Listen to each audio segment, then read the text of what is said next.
ассалому алайкум дӯстони азиз, хуш омадед ба канали мо. имрӯз мо барои шумо мухлисони ММА ҷолибтарин хабарҳоро пешкаш менамоем. дар видео лайк гузоред ва мо оғоз мекунем. либосҳои босифат ва бо нархи дастрас дастсавка ба тамоми шаҳрҳои Русия ва Тоҷикистон дорем. дар ватсапи рӯи экран буда калимаи либос нависед. ҳама либосҳоро ба шумо равон мекунанд. Азам Ғафуров, варзишгари маъруфи тоҷик, ки бояд дар турнири S192 дар Алмато бо Арен Акопян муҳориба мекард, аз сабаби ҷароҳати ногаҳонии Акопян муҳориба бекор гардид. бояд гуфт, ки чунин ҳолатҳо дар ММА бисёр рӯй медиҳад ва барои варзишгарон ин як чизи муайян аст. ҳоло расман ба ҷои Акопян рақиби нави Азам Мехитар Барсегян, варзишгари арманӣ бо таҷрибаи бой эълон карда шуд. Барсегян одатан ҷангҳоро бо диққат пеш мебарад. ӯ ҳар ҳаракат ва зарбаро бо диққат интихоб мекунад.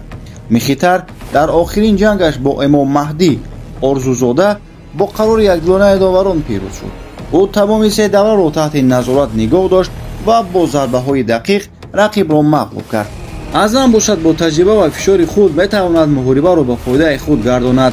турнир 14 сентябр дар Алмато баргузор хоҳад шуд. ба ҳар ҳол ба Азам муваффақиятро таманно мекунем.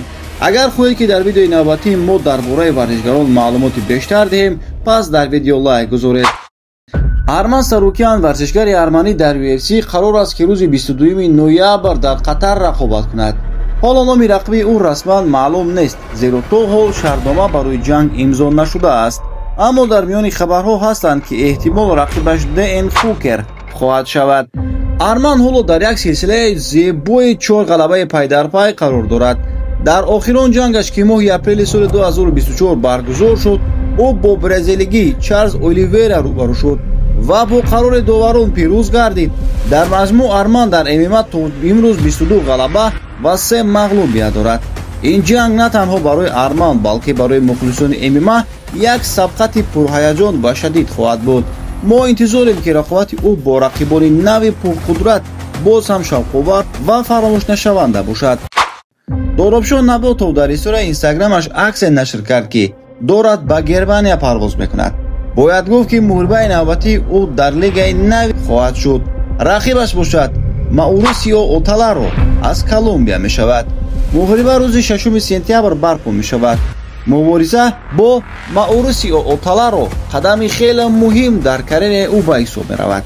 ин варзишгари колумбиявӣ беш аз 48 набар дар сатҳи касбӣ пушти сар дорад ва бо устуворӣ, маҳорати баланди наздик дар клинч ва қобилияти дигаргун кардани ҷараёни ҷанг машҳур аст.